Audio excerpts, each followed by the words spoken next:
I wanted to say thank you, obviously, for being on this project. It's not only is it an honor to have you on it, but your performance on this song of ours, "Believe," is so good, and everyone who's heard it has just been blown away by it.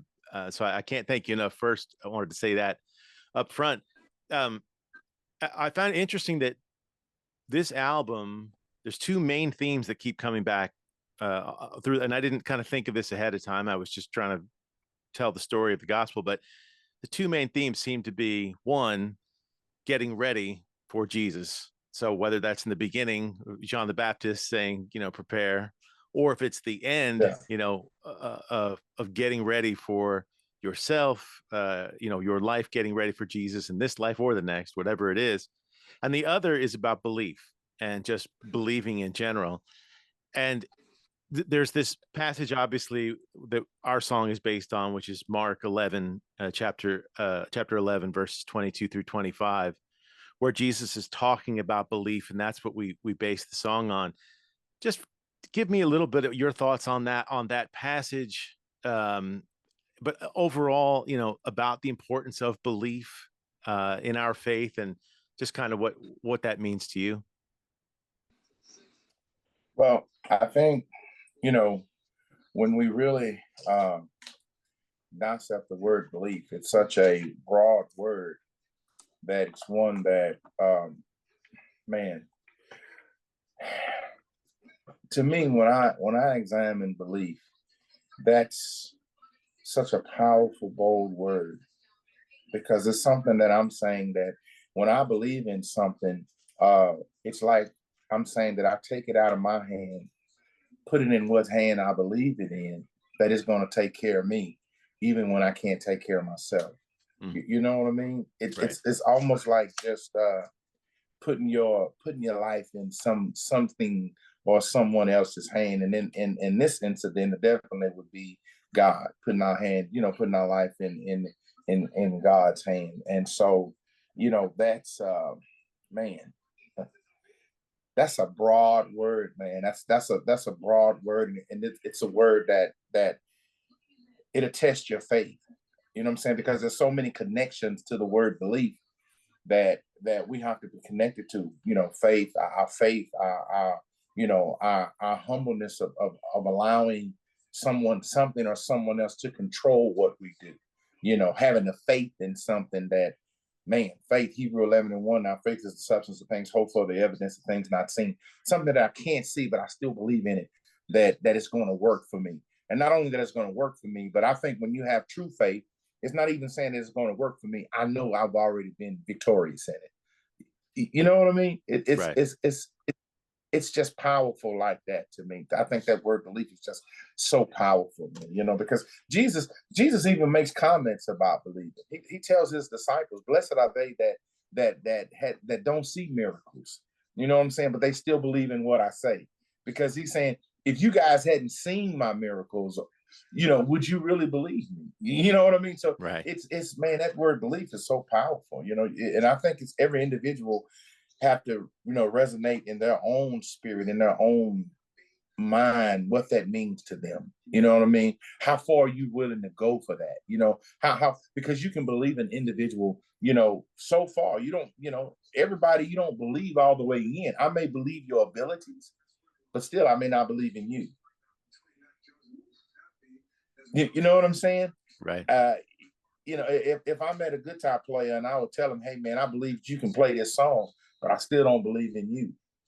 That's not what, you know what I'm saying? Right. So it's like, I believe in your abilities, but I still don't believe in you. And Jesus says, that's not what I want. I don't want you to believe in my power. I want you to believe in me. And so belief is so deep because we have to believe in Jesus, even if he doesn't resonate his power in our life all the time. Even if he doesn't do what we want him to do all the time. You know what I'm saying? So when you talk about belief, man, that's a big, powerful, bold word, man, that a lot of people treat as a minute word, but it's not minute at all. Yeah. And it's probably the thing. It's interesting. That's the hardest, I think, sometimes for people to overcome, right? Like when they're coming to the faith, let's say, there's another song on the album that we have that's called Unbelief, where the father who's brought his son to be healed by Jesus says, I do believe, help my unbelief. And I thought that was Yeah, such a powerful thing, because yeah, we we often believe, but sometimes we're tested, and sometimes we don't know if we're all the way there, and we all struggle with that. yeah, But to your point, that's Jesus calling us, that is the test, right? Is to yeah, continue to man. believe. Golly, even when you can't see it, Right. you know what I'm saying? When you can't feel it, when you can't touch it, you know what I mean? When you're at a point in your life, man, to where you're struggling and you trying to say, hey, I'm still gonna stand on Christ. I'm still gonna stand on His word. I'm still gonna do what Christ has for me to do. I believe. Right. You know what I mean? I can see my way through this. I can see me on the other side. I can see me enduring. And so yeah, that man, it's such a powerful thing, man. It's just a powerful thing. And I want to thank you for allowing me to share in such a powerful message that your song brings to the world. Man, it is an honor to have a part in that and play a role in that. And I want to thank you, and I want to thank the Holy Spirit for giving you such a song to write. Yeah. Yes, and my co-writer Dave Rivers, thankfully, him Yeah, too. yeah, yeah. Although he's not here, I guess I don't have to mention his name, but it seems like the right thing to do. But thank you, Dave, Oh yeah, if you're watching. yeah. Thank you, Tell Dave. Thank you. tell me, Joe. Have you? I'm curious. I haven't talked to you about this, but I'm curious about your faith journey. Were you always in the church, and always, even through all different parts of your career? Did you, or what did you ever? I'd fallen away for a number of years before I came back, but I'm just curious about your kind of journey on that, and how that led to where singing with the Fairfield Four. I see the "Oh Brother, Where Art Thou," a gold record on the wall, platinum, probably platinum. Oh wow. Okay, I didn't know it was on there. But yeah, yeah, hey, But singing with the Fairfield Four, and having that kind yeah. of those experiences. Tell me a little bit about that. Your journey as to how that your faith has been a part of your life. You're I grew up in the church, and so my mother and father, rest their soul, they took us to church. We had to go to church. There wasn't a question about going to church. Sunday was church day. Right. The most powerful thing about me that I want to share with you, because I heard you say that you fell away from church, and that's powerful in its own way. But I want to say it for me. I fell away in church while in church. Mm. That was me. You understand? So I was going to church, but I really wasn't in church, if that makes any sense. My falling away from church was like that because I had to keep the image up of being in church. So a lot of times I wasn't able to display my true feelings because of what was expected of me. And so I just fell away from church in church. And so that I think that happens to a lot of people, whether they want to realize it or not, is that, hey, yeah, I'm here out of routine, Mm. not out of praise and worship. You know what I mean? Right. And I found myself in that type of mode. Anytime that you can do things of the world and still come to church and still go back and do things of the world, then you're in church, but you're not in church. You know what I Mm. mean? And so that was a period in my life too, as well. So yeah, I have fallen away. I fallen, but yeah, but my roots have always been in church, and man, it's been an experience. Getting with the Fairfield Four, it was good and it was bad. The group was good.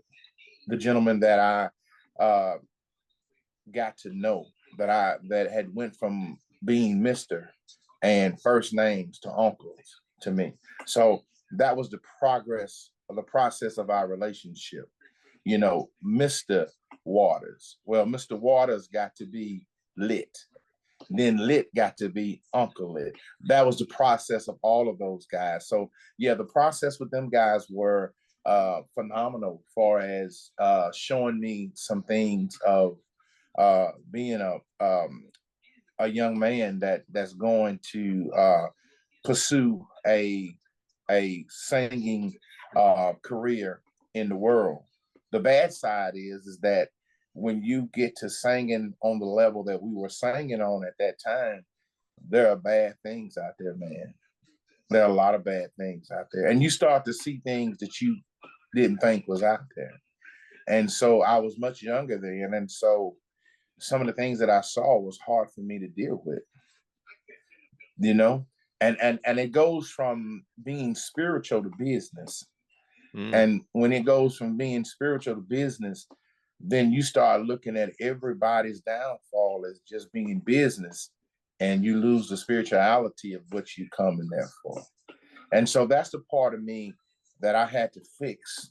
And when you fix that part of being spiritual, a lot of times you'll leave the business, if it makes any sense what I'm saying. Because when you get yourself back spiritually right, you see the business need the spirit, and the business don't have the spirit.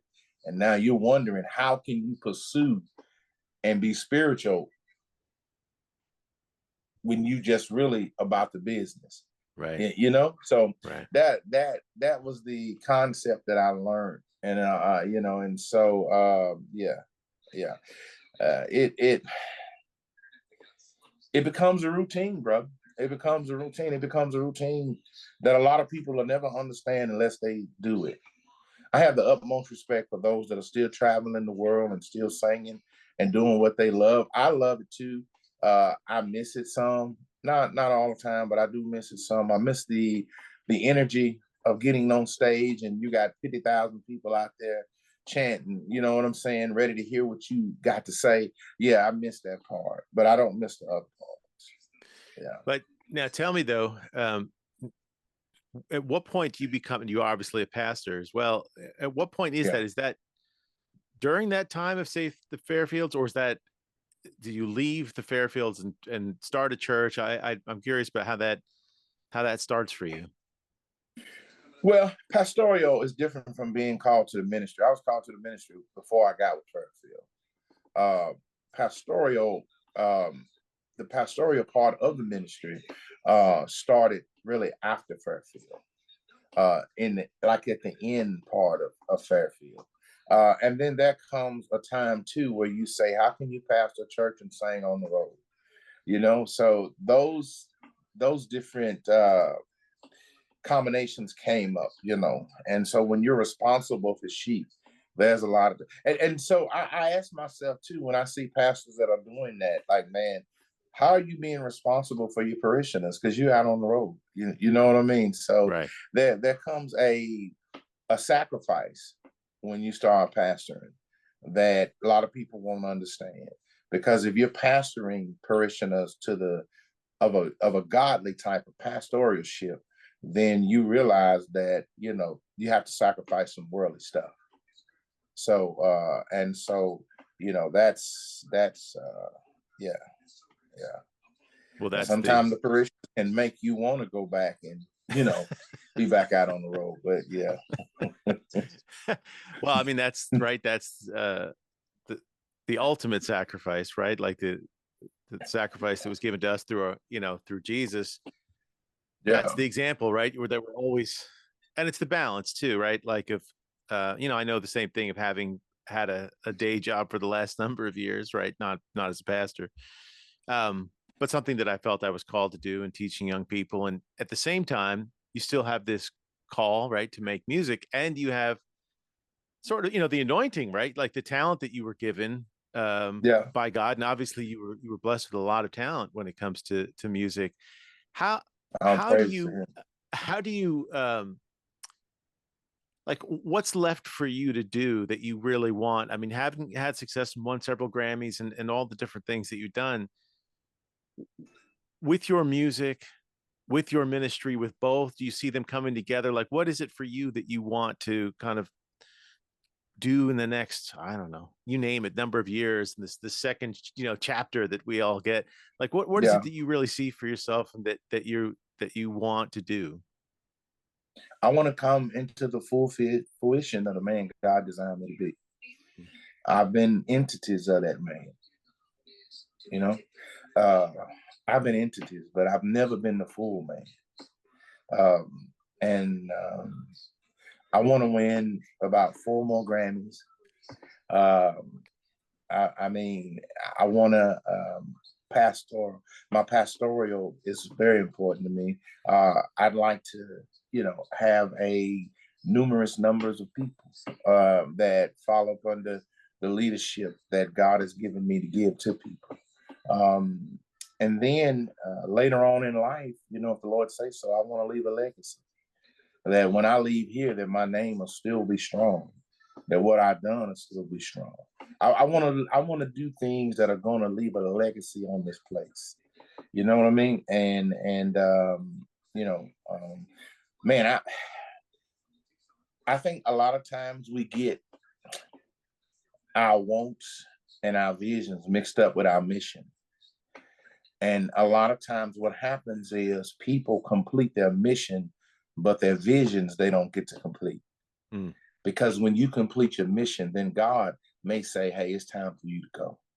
It's time for you to come on. Mm. And so it's important that you know the mission more than you be concerned about the vision. But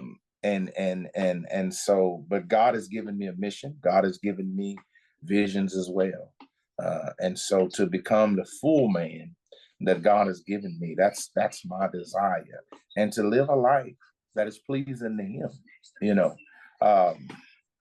and when I say pleasing to him, I'm saying God, but also to myself, because I find that your worst critic is you.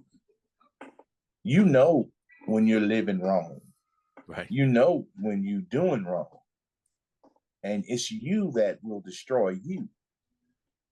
And so you've got to make sure that your inner man is happy and content with the life that you live. That's how you get peace. And a lot of people say, well, I'll get peace through God. Yeah, you will if your inner man is right. Because it ain't God that's causing you confusion. It's yourself. Right. You know what I mean? Right. And so it's important that our inner being is correct. I think our inner being is the God in us. I think that is our God. That is what says, hey, you know you're wrong. Or hey, you know you're right. You know what I'm saying? Right. So that's just so, man. Yeah, I want to complete the mission that God has given me, and I hope that what He's shown me, I'm hoping I'm able to fulfill all of that and more. That's my prayer. I really do, and I want to do it in good health. You know what I mean? A lot of people don't claim things on your life, but you have to claim things on your life, and then you have to work at it. You know what I mean? So yeah. One of the big things, someone asked me recently about this album. They said, well, what is it you're trying to accomplish, or what is the message you're trying to get out? And I was like, well, it's probably a lot of things, but if I had to boil it down for me, it's saying, especially because, right now, as we sit here having this conversation, the world seems to be upside down. It's really, it feels like it's burning. And I think for me, and I was having this conversation with some friends last night, I just want to say to people, yes, the world is the world, right? I can't change all that. I can't snap my fingers. Sure, I wish it was different, but it's not. But we as Christians shouldn't worry so much about that, because there is good news, right? There is something bigger than us. There's bigger than this moment. And we're not talking about just our lives here. We're talking about our eternal lives, which is this is a blink of an eye in comparison.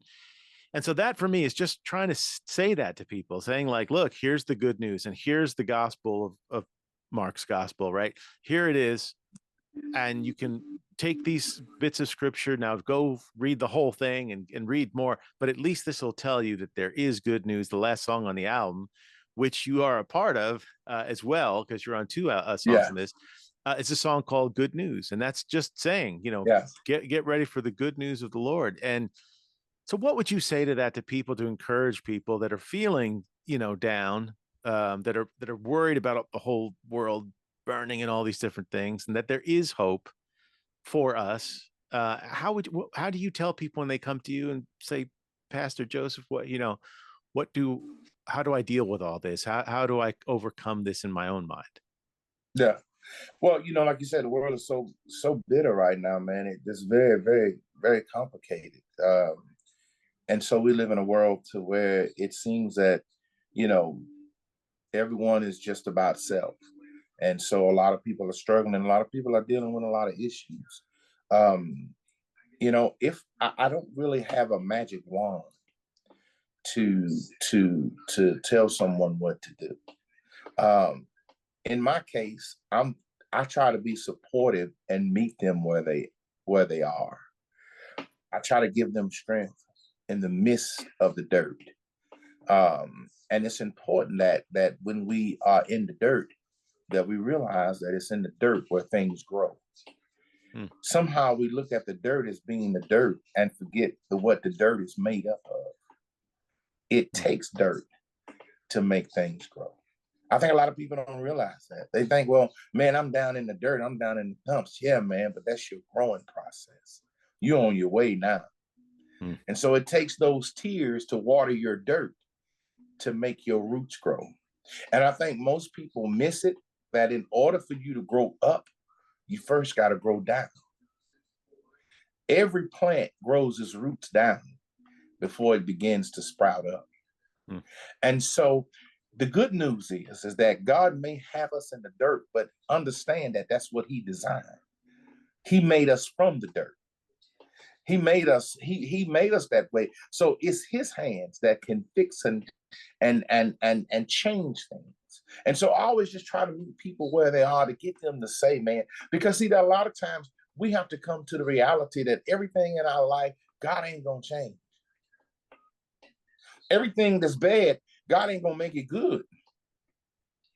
And we have to come to that part of our life, but we also have to come to the realization that the things that God don't take us out of, instead of us looking out, let's open the window and let him in. There are some things that you can survive just knowing that he's there with you. And that's the good news that we tell them. Man, I know you're going through a lot. Sometimes we're not able to understand what you're going through because you're going through it. But I do want to tell you this. If God don't bring you out, understand he's in there with you. He is in there with you. Oftentimes I tell them like this, man, when people come to me, I remember being a little boy, I hated to take a shot. I hated to take a shot. I literally hated to take a shot. But you know, what would happen was my mother would set me on her lap and put her arms around me. Watch this. She put her arms around me to where I felt comfortable, but I still had to take the shot. The shot wasn't so bad because I was in my mama's care. And a lot of times, man, we're going to have to take the shot.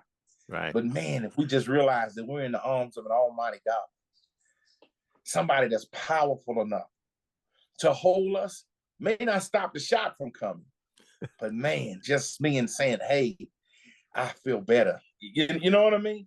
Right. So that's to me, that's what your songs do. It holds the person, even though it may not stop the shot from coming. Right. But it comforts them. Yeah. Right. Yeah. Well, amen to that. First of all, that is that's a great message to leave us with. But again, I just want to say, not having you on this record is such a, and I would be remiss if I didn't shout out our good friend Mark Prentice, who is my co-producer on this album, who worked with you for a number of years and who brought us together and made all this happen. So shout out to Mark. We have a lot of Marks on this record, by the way. What up, Mark? Yeah. There's a lot of Marks. Yeah. I remember we were in the studio, we realized we had 3 Marks. We had a lot of biblical names. There was a David, you know, there's a lot of that. Joseph, we were all there. But I think it's a special project, and it's special because really one of the big reasons is you're on it in 2 different places, like I said, on Believe and Good News. The performances, I hope everybody, if you haven't listened to it yet, that you just go over and listen to those performances now. You'll get through my singing, but then you'll get to Joe and you'll get to hear the real thing. And no, man, I just can't thank you enough, Joe. You're too kind, man. I'm gonna tell you, you super kind, man. I'm being honest, man. I appreciate it. All praise to God, but you're super kind, man. And like you said, big shout out to our partner Mark. Mark's a great guy, man. I thank God that he introduced us and got us able to connect, man. Because this is awesome. It's awesome music that you're making, and I'm just glad to be a part of it, man. I'm so. Hey, look, I can't wait till they can see it on stage and where we can really get the feel and get the feed of the audience and the energy of the audience and really knock it out of the park. I can see souls coming to Christ. Yeah. Well, and that's the thing. You're declaring it, like you said before, right? Sometimes you have Amen. Yeah. You have to be the one. For sure. Thanks again, my friend. I'm with you on that for sure, man. No, man, thanks for having me, man. Thanks for giving me an opportunity. Thanks for relighting the candle of music. You know, I had kind of chilled out, but you lit a candle in me, man. You lit that candle back, that spark back, man. So, you know, anybody can start your fire, but now I got to be the wood to keep it going. So thanks a lot, man, for sparking that for me. Yeah. Man, it's my pleasure. Thank you, Joe. Ain't no thing for the